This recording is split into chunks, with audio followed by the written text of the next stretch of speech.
Na segunda parte desta aula pública, é a vez de o público da Universidade Federal do ABC, em São Bernardo do Campo, fazer perguntas ao professor Muriatã Barbosa. Nesses dilemas sobre a questão da unidade e da diversidade, você coloca como tema central a questão da nação e a questão do desenvolvimento. Minha pergunta é um pouco mais direta. Que tipo de desenvolvimento está posto nesse projeto da África, da unidade africana ou da diversidade africana? A questão foi muito bem colocada, porque a União Africana ela nasce de um programa econômico chamado NEPAD, que foi gestado no governo do Mebek, na África do Sul. Esse projeto é um projeto, basicamente, de integração, de melhorar a condição de integração da África ao norte. Ele não é um projeto de desenvolvimento autônomo da África. Ele é um projeto que pretende melhorar, digamos, a posição da África nos acordos econômicos, nos acordos políticos, sobretudo com a comunidade europeia. É evidente, do meu ponto de vista, que esse projeto não pode levar a um processo de desenvolvimento que interesse as populações africanas. Agora, isso, digamos, tem que ser discutido de caso a caso, também. Mas a NEPAD ela tem um pressuposto perigoso também, que são acordos bilaterais. Esses acordos bilaterais entre alguns países africanos e ex-metrópoles e coisas parecidas dificultam que a África como um todo, pelo menos, negocie como um todo com a Europa.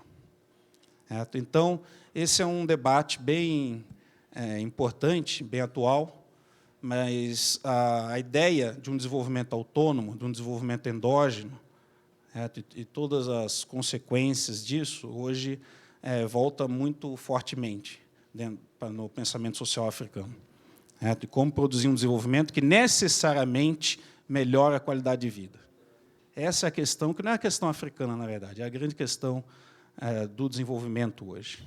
Eu queria introduzir o tema dos direitos humanos. A questão que eu gostaria de saber a sua opinião é em que medida esse projeto de unidade africana ele consegue lidar razoavelmente com o tema do universalismo dos direitos humanos, tendo em vista que 54 países da África significa 1/4 das Nações Unidas. É uma bancada, né, de 1/4 de países nas Nações Unidas. Então, não podemos dizer, mas os direitos humanos são uma questão ocidental. Não, a África, os países africanos têm como alterar, têm como postergar, eles têm como modificar, inclusive contribuir de maneira substantiva para esse tema já há algum tempo.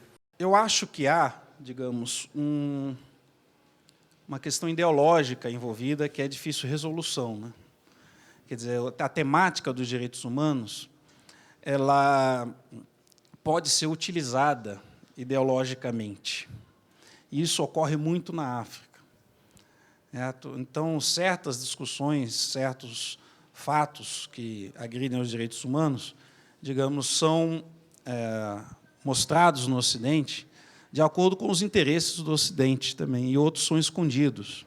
Dentro da União Africana, há uma posição que está se consolidando, de que, sim, os direitos humanos são universais, mas que há especificidades também à África, e que isso devem produzir um corpo jurídico próprio, devem produzir um conhecimento e uma prática jurídica que seja continental. Porque o que angustia, digamos, muitas lideranças africanas, às vezes de forma muito direta, né, é que essas práticas digamos, contra os direitos humanos são utilizados pelo Ocidente para ir contra, de fato, políticas nacionalistas de certos líderes em particular. No Zimbábue, esse é um caso bem paradigmático. É claro que a África ela consegue trabalhar também dentro da ONU, Mas o que vem sendo defendido cada vez mais são soluções africanas para problemas africanos.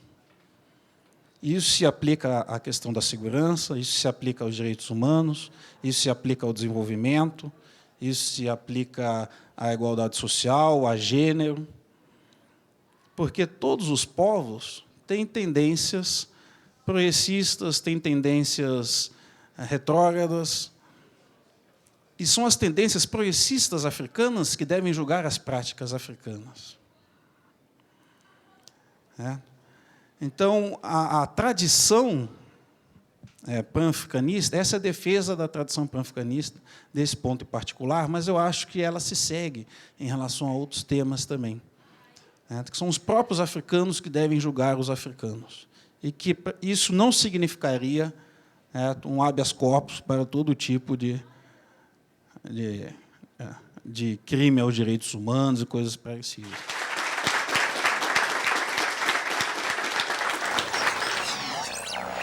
Achei muito importante essa aula pública com o tema História da África, porque hoje no Brasil a gente tem a Lei 10.639, que basicamente diz que a gente tem que ter nas escolas, em todos os níveis de ensino, o ensino de História da África, além de cultura afro-brasileira, etc. Então essa aula ela foi muito enriquecedora nesse sentido e aberta ao público, então, que é o mais interessante. Vejo a aula do Muriatã como muito importante, trazendo uma reflexão do passado para a gente refletir o presente, trazendo uma reflexão da África para refletirmos a situação do Brasil, como no Brasil refletindo na África.